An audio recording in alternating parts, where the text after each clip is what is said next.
자격증 TV의 첫 동영상인 물류관리사입니다. 많이 부족하겠지만 제 동영상이 꼭 물류관리사를 준비하시는 분들께 많은 도움이 됐으면 좋겠습니다. 시험 일정을 한번 볼게요. 이 동영상이 업로드된 날짜가 6월 10일인데 접수 기간이 6월 14일이죠. 그리고 특별 추가 접수 기간이 또 따로 존재합니다. 이건 뭐냐면 접수 기간 때 취소했던 분들이 많으니까 그 인원만큼 다시 특별하게 추가로 접수를 하는 겁니다. 대신에 특별 추가 접수 기간 때 접수를 하신 분들은 아마 집 근처에 시험장이 없을 수도 있겠죠. 그리고 응시 자격으로는 제한이 없습니다.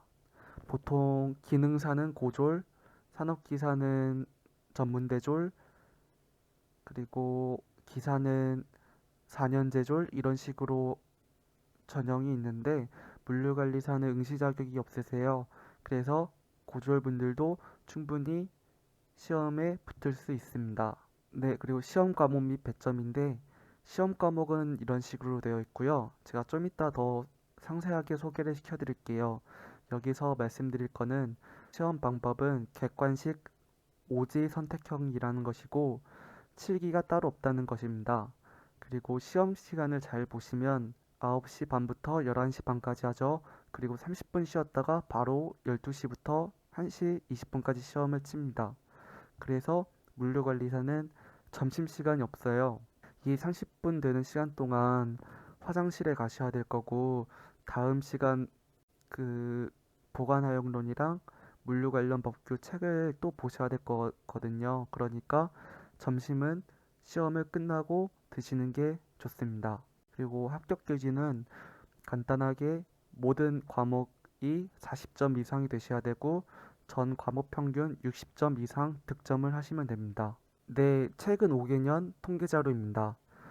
다른 자격증들도 마찬가지겠지만 보통은 어, 쉬었다가 어려워졌다가 쉬었다가 어려워졌다가 이런 식으로 계속 반복을 해서 난이도 조정을 합니다. 자, 잘 보세요. 2016년에는 합격률이 21%였죠? 그러면 어려웠다는 거예요. 그러니까 2017년에는 좀 더 쉽게 됩니다. 34%죠. 그리고 2018년에는 40%. 40%면 합격률이 좀 높은 거겠죠? 높으니까 2019년에는 26%로 어렵게 됩니다.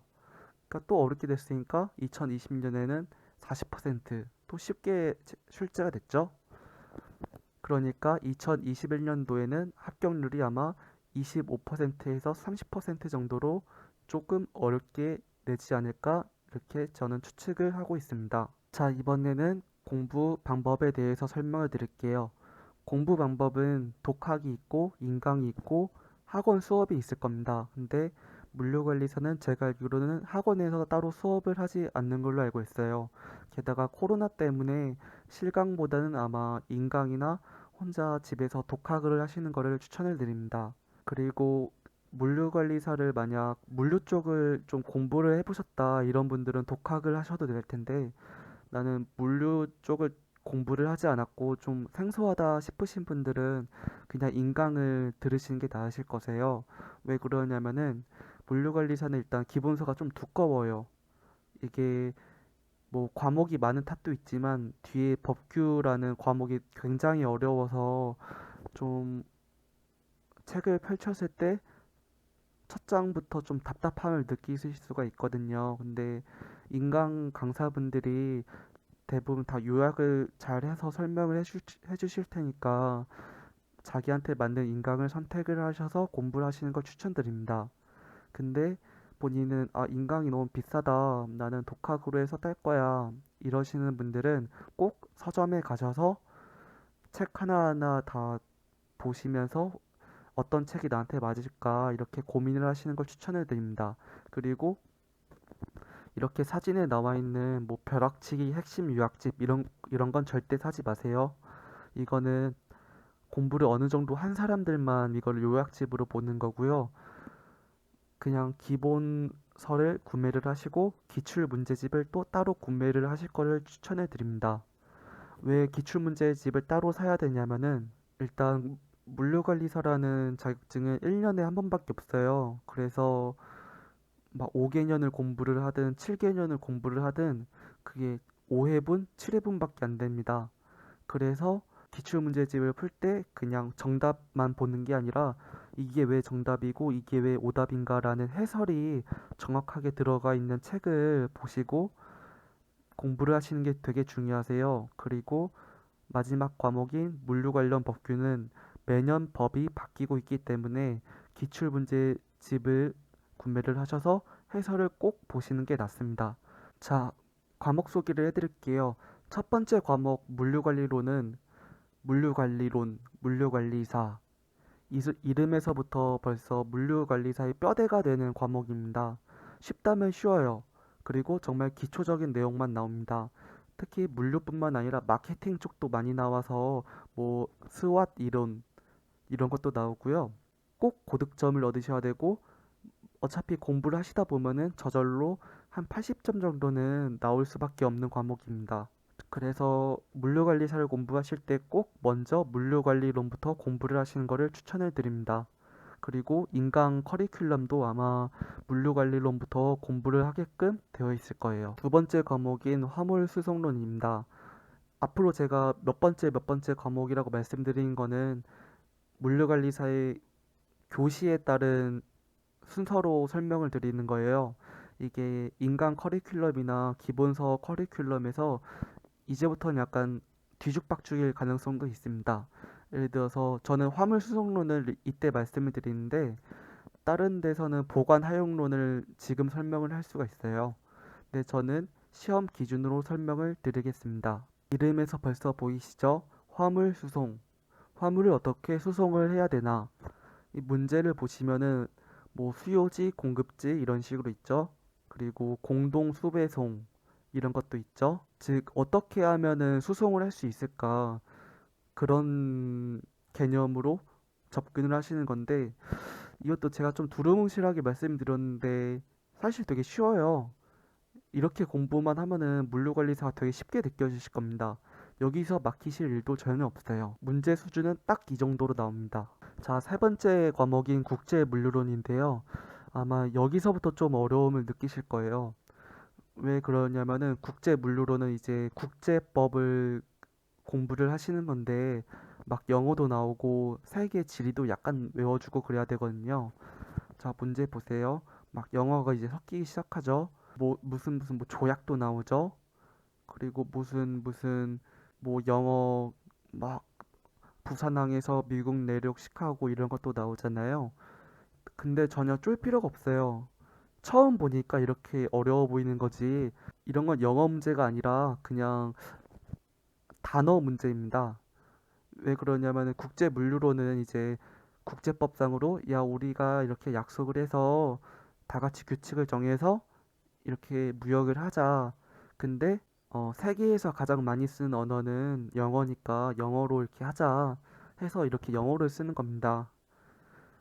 뭐 영어 듣기 이런 것도 없어요. 그냥 보고 푸시면 되시고요. 그 한두 문제 정도는 완전히 영어만 나오는 문제도 있는데 그건 솔직히 틀려도 됩니다. 그리고 그런 문제가 좀 난이도가 높은 편은 맞아요. 그리고 국제 물류론도 약간 어려운 거지 마지막 과목인 법규에 비하면 정말 쉬운 편이니까 많이 부담을 안 느끼셔도 될 것 같습니다. 그리고 국제 물류론 말고 다른 과목에서 충분히 고득점을 얻으시면 되니까 국제 물류론도 한 50점에서 한 60점 정도만 취득을 하셔도 충분히 합격을 할 수가 있어요. 자, 2교시 첫 번째 과목인 보관하역론입니다. 자, 보관하역론은 어떻게 보관을 할까? 물류 창고에서 보관을 한다는 걸 한번 상상을 해보세요. 팔레트 위에 어떤 물건을 올려서 지게차로 떠서 렉에 넣고 막 그러겠죠? 그리고 이거를 최대한 잘 하려면은 최적화를 시켜야겠죠. 뭐 지게차의 동선이라든가 렉의 위치라든가 팔레트의 종류라든가 그리고 팔레트 위에 정사각형으로 쌓일지 직사각형으로 쌓일지 막 이런 거를 공부를 하시는 거예요. 이거는 제가 정말 간단하게 설명드린 거고 이런 틀로 접근을 해서 공부를 하는 겁니다. 근데 먼저 공부했던 물류관리론, 화물수송론, 국제물류론을 공부를 하셨으면은 보관하역론에서는 사실 정말 크게 공부를 할 게 없어요. 왜냐면은 과목마다 겹치는 내용이 되게 많은데 특히 물류관리론, 화물수송론, 보관하역론은 많이 겹칩니다.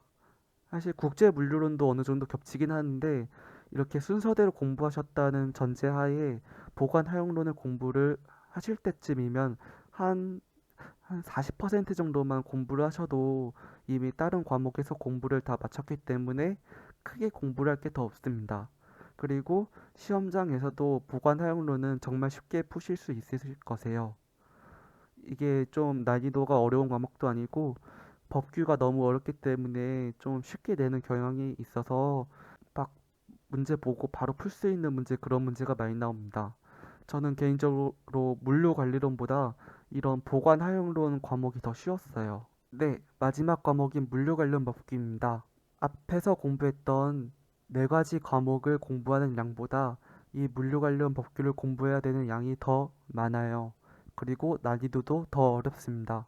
그리고 앞에서 공부했던 과목들을 아무리 100점을 맞아도 이 과목에서 과락이 나온다면 불합격하게 됩니다. 그래서 물류 관련 법규는 정말 중요한 과목입니다. 물류 관련 법규는 뭐 국토, 해양, 뭐 농수산물, 뭐 철도, 항만, 유통, 뭐 이런 법들에 대해서 공부를 하고요.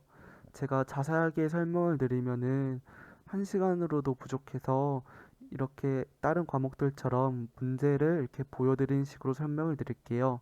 자, 43번을 보시겠어요? 물류정책기본법상 국제물류주선업에 관한 설명으로 옳은 것은 그리고 1번을 보면은 뭐 국제물류주선업을 경영하려는 자는 국토교통부령으로 정하는 바에 따라 시도지사에게 등록을 하여야 한다. 이렇게 되어 있죠. 이런 문제는 어떻게 푸냐면은 국토교통부령 이게 국토교통부령이 아닐 수도 있어요. 그리고 시도지사에게 등록을 하여야 한다. 이게 시도지사가 아니라 국토교통부 장관일 수도 있습니다. 저도 공부를 한 지 오래돼서 이게 정답인지 아닌지 오답이면 왜 오답인지는 기억이 안 나는데 이런 걸 외우시는 거예요.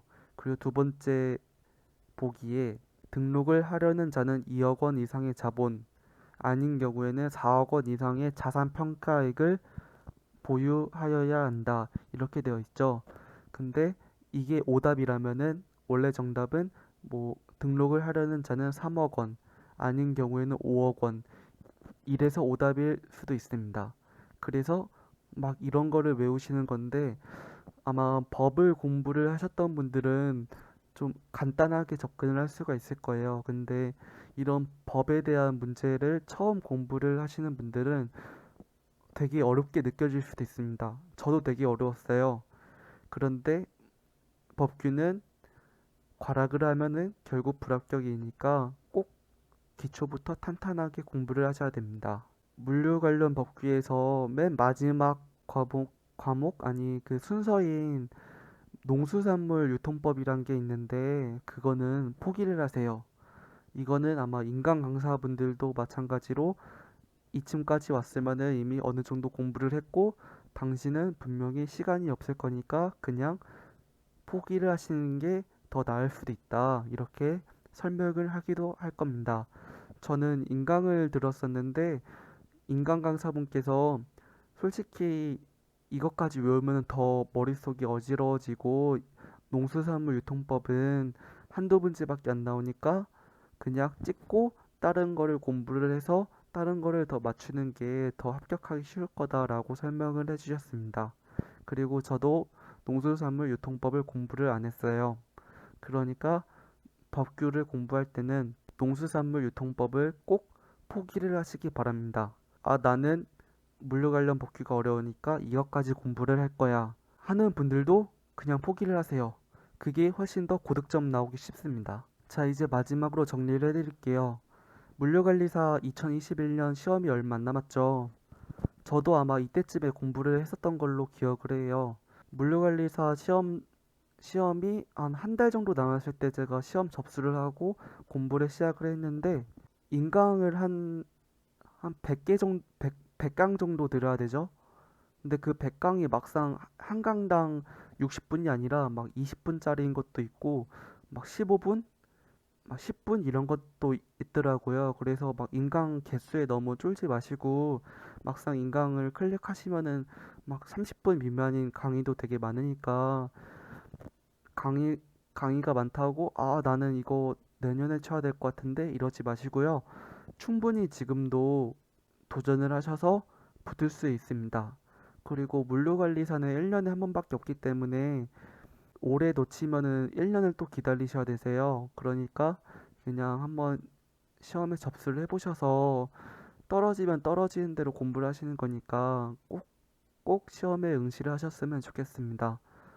저도 물류 쪽 전공이 아니었고 대학교도 안 나왔고 뭐 물류 관련해서 자격증을 먼저 취득하지는 않았으니까 다른 분들도 정말 쉽게 딸 수 있을 겁니다. 저는 작년에 물류관리사 시험에 응시를 해서 붙었고요.